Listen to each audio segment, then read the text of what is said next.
Yo, what is going on, everyone? My name is Nick, or The Notorious Fantasy, and in today's video, we're going to be going in depth into my week number 13 top 5 defenses to stream on the week. But before we could get into things, I would like to ask that if you guys are new to the channel and you do end up enjoying today's video, that you please make sure to hit that subscribe button down below. And while you're down there, whether you are new to the channel or not, please make sure that you do leave a like on today's video. It would help me out a ton. If you want to follow me on Twitter, this cool graphic's going to fly into the screen right now that I edited on. Please do so at NotoriousFNTSY. Today's video is brought to you guys by BetMGM. We're going to be talking about them a little bit later. If you have any questions about week number 13, please ask down below in the comment section. So without further ado, let's get into my week number 13 defenses to stream.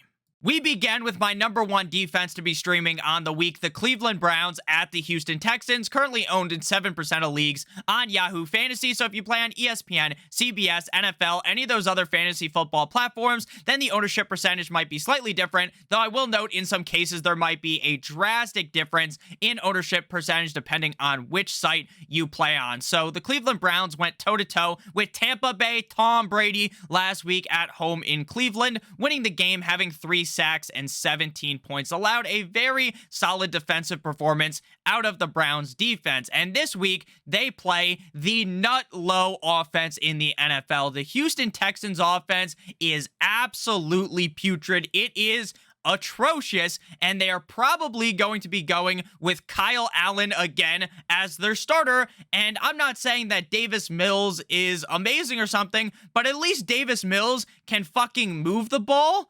Kyle Allen, for the first half, when the Dolphins were actually trying, when they were winning 30-0, Kyle Allen couldn't do anything. He looked like Stevie Wonder out there trying to play quarterback. The Dolphins defense, week 12, up against the Houston Texans, 5 sacks, 2 INTs, 1 fumble recovery, 1 touchdown, and 15 points allowed. Now, I do not believe that the Cleveland Browns have as good of a defense as the Miami Dolphins, but ultimately, it does not matter at all when you're playing up against such a fucking putrid offense in the Houston Texans. I fully believe that the Cleveland Browns are going to steamroll through the Houston Texans offense. Next up, we move to the Seattle Seahawks at the Los Angeles Rams, 18% owned on Yahoo. So the Seahawks went toe-to-toe with the Las Vegas Raiders at home in Seattle last week, having 1 sack, 2 INTs, and 40 points allowed. Now, all week, I was talking about last week about how, hey, the Seattle Seahawks have a sneaky good defense, and then, of course, after I start kind of giving them, singing the praises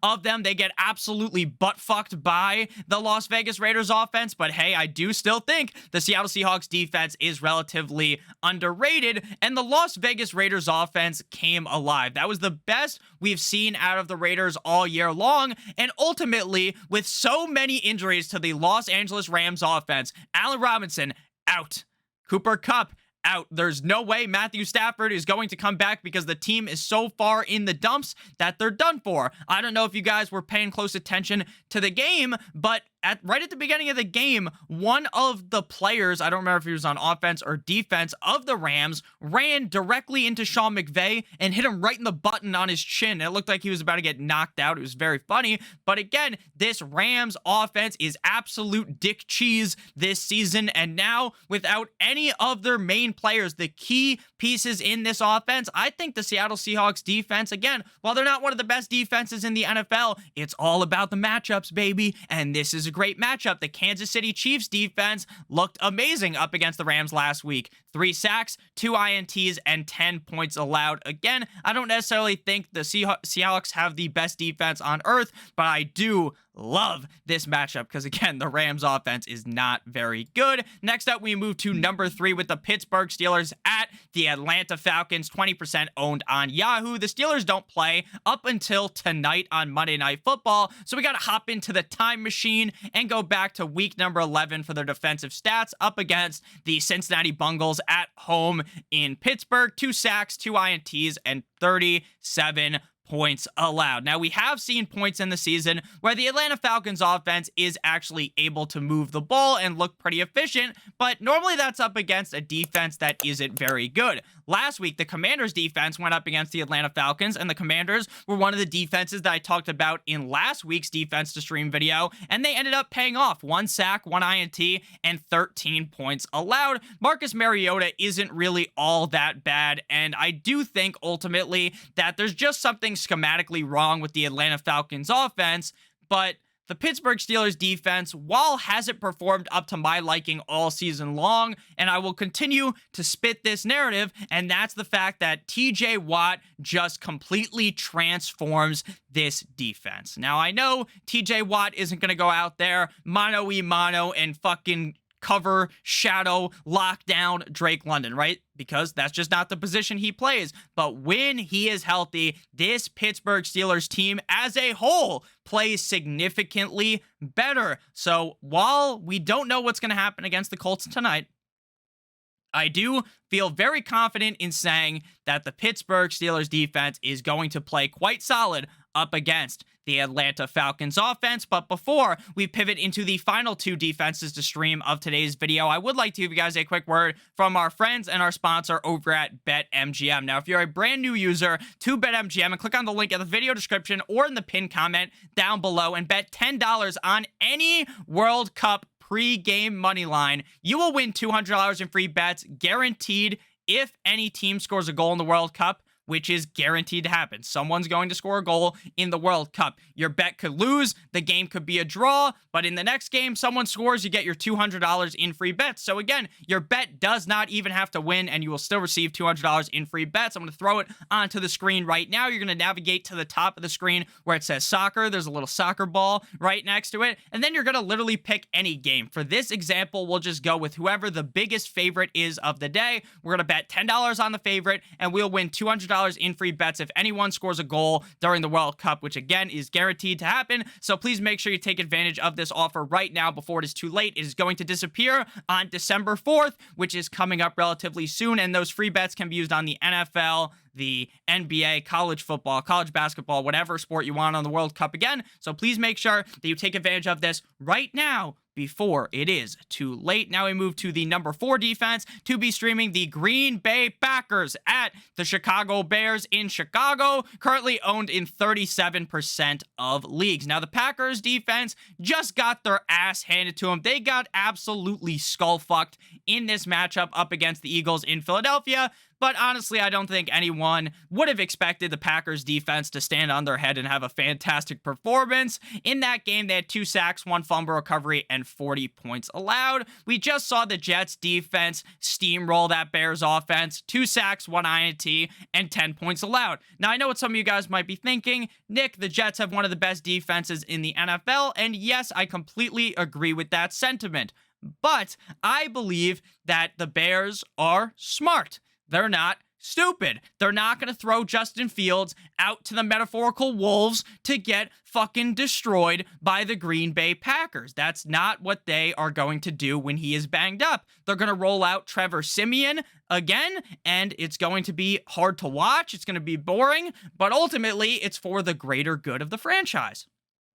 So, I would genuinely be perplexed, shocked, if Fields was the starting quarterback for the Bears this week. And if for some fucking absurd reason the Bears decide to roll with Justin Fields, then you're going to take this take, rewind it back, and throw it out the fucking window, because you don't want anything to do with the Packers defense. Even if Justin Fields is, I know his leg isn't injured, but if he's on a peg leg like he's a fucking pirate, I still don't want anything to do with the Packers defense. But I'm assuming Trevor Siemian will be under center, and I am so sad that the Bears didn't play Nathan Peterman. I love watching Nathan Peterman because of how absolutely atrocious the guy is. It would have made that game even better. Shout out to my guy Magic Mike White, quarterback of the Jets. Final defense to be streaming on the week. We got the Commanders, the Washington Commanders at the New York Football Giants, 52% owned in MetLife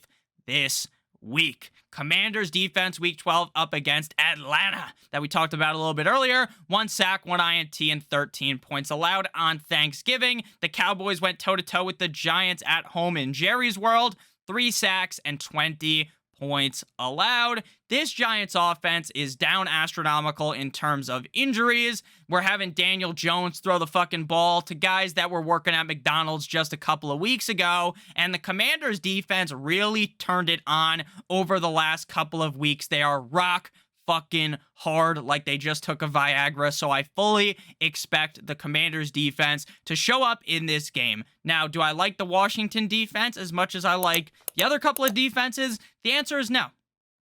Because Brian Daboll, head coach of the Giants, despite the fact that they have very limited talent offensively, is able to just squeeze every last ounce, every last bit of talent that these motherfuckers have inside of them. So, again, I don't think this is going to be a high-scoring game. I'd project this to be a lower-scoring game, but I don't really expect the Commanders to be a smash matchup this week like I did last week up against the Atlanta Falcons. So thank you guys all so much for watching today's video. If you did end up enjoying, make sure that you hit that subscribe button down below, as well as hitting that like button. It would help me out a ton. If you want to follow me on Twitter, please do so. Again, at NotoriousFNTSY. Please make sure you check out our sponsorship, BetMGM. Again, if you could take $10 and turn it into $200, you should probably do it. So make sure you take advantage of that offer right now. I love all of you guys. I hope you all had a great week number 12. We're going to have a great game tonight. Steelers at Colts. And I'm just fucking kidding. It's probably not going to be a great game. But hey, we all know we're going to watch it because soon enough, it's already almost December. Football is going to be gone. And it's going to be sad. So I love all of you guys. I hope you ended up enjoying today's video. If you have any questions about week number 13, crazy to say, week 13, make sure to leave a comment down below. I'll see you guys later. And as always, good boy.